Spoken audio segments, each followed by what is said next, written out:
Hello, everybody. Happy Monday. Um, I am a little bit sick, so hopefully you can hear me.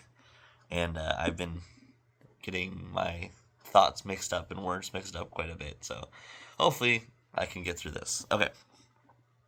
So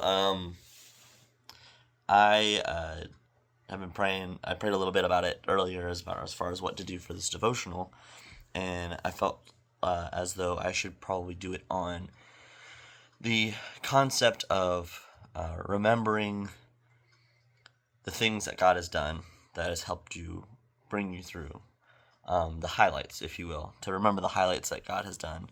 And I was just kind of looking it up on the Bible app to see what passages kind of go along with that.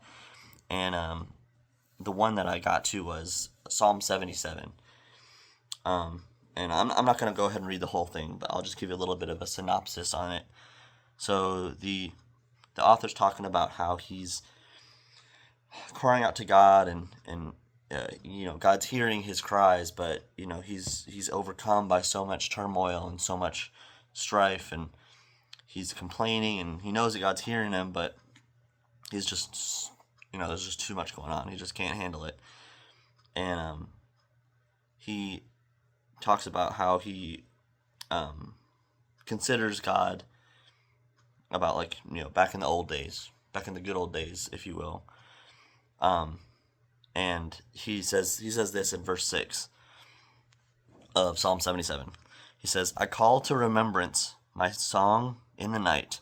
I commune with mine own heart, and my spirit made diligent search. Will the Lord cast off forever, and will he be favorable no more?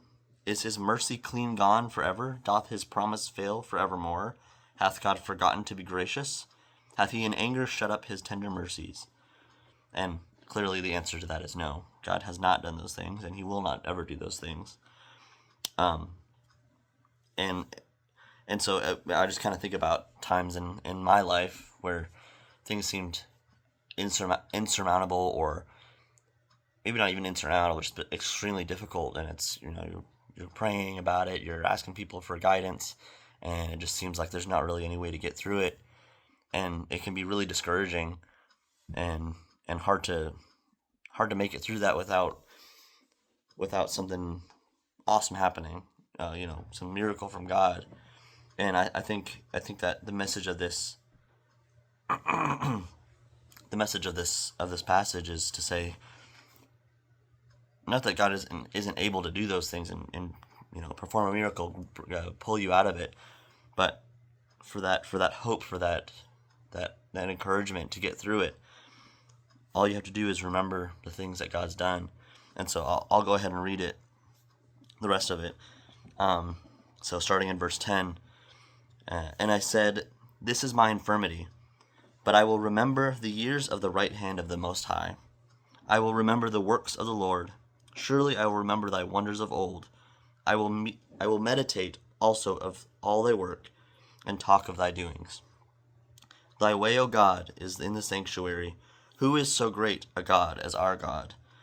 Thou art the God that doest wonders. Thou hast declared thy strength among the people. Thou hast with thine arm redeemed thy people, the sons of Jacob and Joseph." And so I just kind of look on that, and I think of, and I never really did it. This is a kind of a concept that I learned post Holy Ghost, which isn't a bad thing, but being able to find encouragement, not necessarily the situation that you're under, right? Because obviously you can look at things from the perspective of, well, God's able to do all things, he can do it, and that's true, and that's awesome. But sometimes as humans, that's not quite enough. You go, man, God can do it, but I don't know how.